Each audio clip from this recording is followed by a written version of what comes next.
चलिए अब आगे बढ़ लेते हैं और बात कर लेते हैं उत्तर प्रदेश में जिस प्रकार से ठंड अपना कहर बरपा रही है और यही वजह है कि कोहरे के चलते 12 उड़ानें निरस्त हो गई है, एक डाइवर्ट हुई है।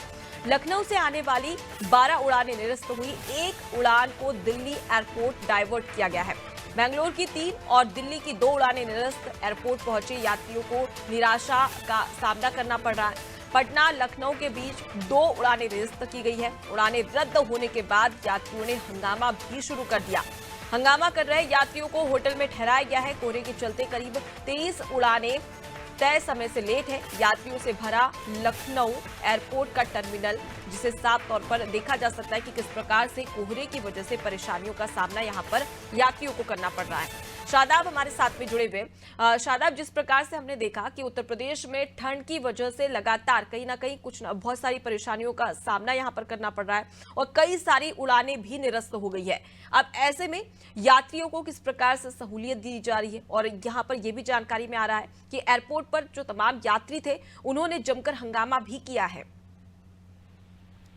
बिल्कुल, देखिए, अगर उड़ानों की बात की जाए जो निरस्त की गई है और साथ ही उनका जो टाइम बदला गया है, उसको देखते हुए जो यात्री है उनको परेशानियों का सामना जरूर करना पड़ रहा है। इसकी वजह क्योंकि कोहरा इतना ज्यादा है जिसके चलते जो उड़ानें हैं उसकी जो टाइमिंग है उसको चेंज किया गया। हालांकि इसमें जो गलती बताई जा रही है वो मामला सामने ये आ रहा है कि जो भी टाइमिंग चेंज हुई थी तो उसकी जानकारी जो यात्री हैं उनको देना चाहिए था। हालांकि जो यात्री हैं उनका साफ तौर पर यह भी कहना है कि जो भी टाइमिंग चेंज हुई या जो फ्लाइटें निरस्त की गई हैं, रद्द की गई हैं, तो उसको पहले से जानकारी होती तो उसके बाद हालात ये ना होते। जिसको देखते हुए जो यात्री हैं वो लगातार यहाँ पे एयरपोर्ट पे बवाल करते नजर आए और साथ ही जो वहाँ का प्रशासन है उस पे गंभीरता न लेते हुए यात्रियों की सुनवाई नहीं कर रहा था, जिसके चलते जो यात्री हैं वो लगातार प्रदर्शन कर रहे थे और साथ ही बवाल करने की भी बात सामने आ रही थी। फिलहाल अभी माहौल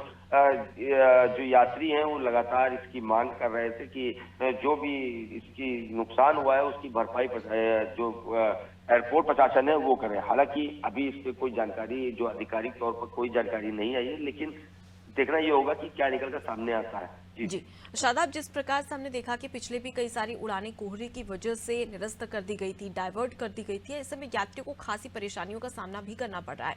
ऐसे में अगर उत्तर प्रदेश में बात कर ली जाए तो किस प्रकार की अन्य व्यवस्थाएं की जा रही है, वैकल्पिक व्यवस्थाएं, जिससे कि यात्रियों को परेशानी का सामना न करना पड़े, क्या इसके लिए कोई व्यवस्था की गई है?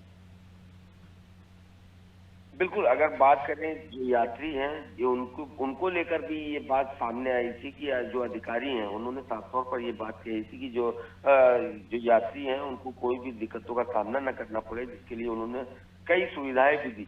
लेकिन वहीं अगर यात्रियों की बात की जाए, यात्रियों का साफ तौर पर कहना है कि जो फ्लाइटें रद्द की गई और जो टाइमिंग चेंज की गई उसकी सूचना तक हमको नहीं मिली। तो हालांकि जो यात्री हैं अगर उनकी माने तो लगातार वो जो एयरपोर्ट प्रशासन है उन पर आरोप लगाते नजर आए, लेकिन वहीं अगर एयरपोर्ट प्रशासन की बात की जाए वो साफ तौर पर यही कहते नजर आए कि जो भी सूचनाएं थी और वो यात्रियों तक पहुंचाई। लेकिन जिस तरह से बवाल हुआ तो उसको देखते हुए इसमें साफ तौर पर ये देखा जा सकता है कि किस तरह से एयरपोर्ट प्रशासन झूठ बोलता नजर आया। जी बिल्कुल, तो कहीं ना कहीं कोहरे यहाँ पर तमाम जो प्रशासनिक व्यवस्थाएं हैं उस पर भी कहीं ना कहीं पलीता लगाता हुआ नजर आ रहा है। मैं लौटूंगी आपके पास में।